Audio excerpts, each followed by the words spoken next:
السلام علیکم ورحمۃ اللہ وبرکاتہ۔ الحمدللہ رب العالمین والصلاة والسلام علی اشرف الانبیاء والمرسلین نبینا محمد وعلی آلہ وصحبہ اجمعین ومن تبعہم بإحسان الی یوم الدین۔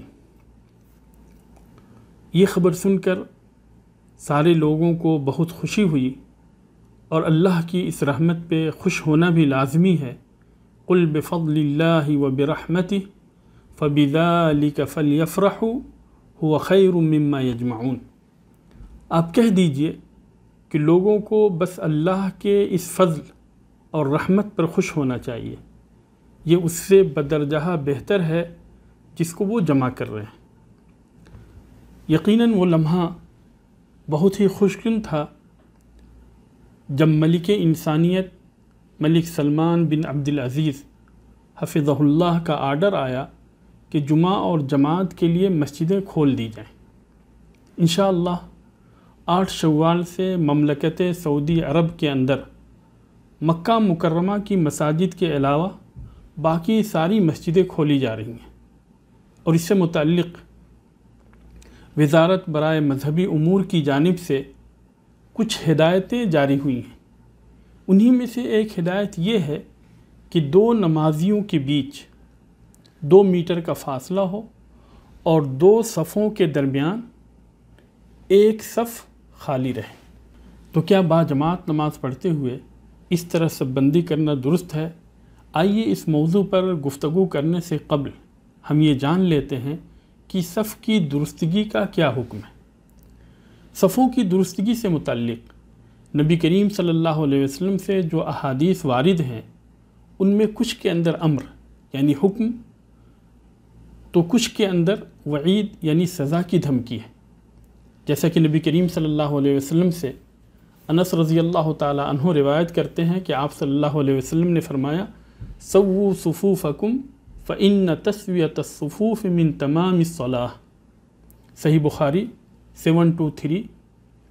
اپنی صفوں کو برابر کیا کرو کیونکہ صفوں کا برابر کرنا نماز کا قائم کرنا ہے۔ اور مسلم کی روایت میں ہے فإن تسویۃ الصف من تمام الصلاۃ 433 کہ صف کا برابر کرنا نماز کی تکمیل کا حصہ ہے۔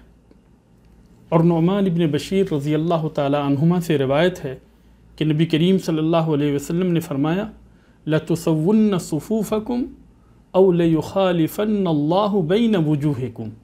صحیح بخاری 717 اور صحیح مسلم 436۔ یا تو تم اپنی صفیں درست کرو گے یا اللہ تبارک و تعالیٰ تمہارے چہرے کے اندر اختلاف پیدا کر دے گا۔ اور انس رضی اللہ تعالی عنہ سے جیسا کہ صحیح بخاری کی روایت میں موجود ہے کہ صفیں درست نہ کرنے پہ انکار ثابت ہے۔ تو ان ساری روایتوں سے اس بات کا پتہ چلا کہ نماز کے اندر صف بندی واجب ہے، اور ایک دوسری رائے یہ بھی ہے کہ واجب نہیں بلکہ سنت ہے۔ امام بخاری، ابن تیمیہ، ابن عثیمین اور ابن باز رحمہم اللہ وغیرہ نے پہلی رائے کو اختیار کیا ہے، اور امام بخاری رحمہ اللہ نے اس کے ترک کرنے کو گناہ سے تعبیر کیا ہے۔ اب سوال یہ پیدا ہوتا ہے کہ کیا اس طرح فاصلے کے ساتھ صف بندی کرنا درست ہے؟ تو اس کا جواب یہ ہے کہ شریعت کے اصول اور ضوابط پہ غور و فکر کرنے کے بعد یہ بات واضح ہو جاتی ہے کہ عذر اور عاجزی کے پیش نظر ایسا کرنا جائز ہے، اور وزارت برائے مذہبی امور کی جانب سے جاری شدہ ہدایتیں عین اصول کے موافق ہیں، کیونکہ عاجزی کے سبب نماز کے اندر رکن اور شرائط بھی معاف ہو جاتے ہیں، اور اصولی قاعدہ ہے لا واجب مع العجز کہ عاجزی کی صورت میں واجب شے واجب نہیں رہ جاتی۔ اور اللہ عز و جل کا فرمان ہے فاتقوا اللہ ما استطعتم کہ تم سے جہاں تک ہو سکے اللہ تبارک و تعالیٰ سے ڈرو۔ چنانچہ جس حد تک ہمیں قدرت حاصل ہے اس کی ادائیگی ہمارے لیے ضروری ہے، جیسا کہ عمران ابن حسین رضی اللہ تعالی عنہ کو نبی کریم صلی اللہ علیہ وسلم نے حکم دیا تھا۔ وہ بیان کرتے ہیں کہ مجھے بواسیر تھی تو میں نے نبی کریم صلی اللہ علیہ وسلم سے نماز پڑھنے کے متعلق دریافت کیا، تو آپ صلی اللہ علیہ وسلم نے فرمایا صلی قائما فإن لم تستطع فقاعدا فَإِن لَمْ تَسْتَطِعْ فَعَلَىٰ جَنب، کہ کھڑے ہو کر نماز پڑھو، اگر اس کی طاقت نہیں ہے تو بیٹھ کر نماز پڑھو، اور اگر اس کی طاقت نہیں ہے تو پہلو کے بل لیٹ کر نماز پڑھو۔ تو اس حدیث سے بھی پتہ چلا کہ عاجزی کے سبب اگر کسی رکن کی ادائیگی کی طاقت نہ ہو تو وہ رکن ساقط ہو جاتا ہے، اور اس سلسلے میں کہ عذر کے سبب سب بندی واجب نہیں رہ جاتی، ابن تیمیہ رحمہ اللہ فرماتے ہیں کہ اذا كان القیام والقراءة واتمام الرکوع والسجود والطہارة بالماء وغیر ذلك يسقط بالعجز فكذلك الاصطفاف وترک التقدم۔ تو جب قیام، قرات، رکوع اور سجدے پورے کرنا اور پانی سے پاکی حاصل کرنا وغیرہ عاجزی کے سبب معاف ہو جاتے ہیں، تو اسی طرح سے سب بندی اور امام کی برابری سے آگے نکلنا بھی۔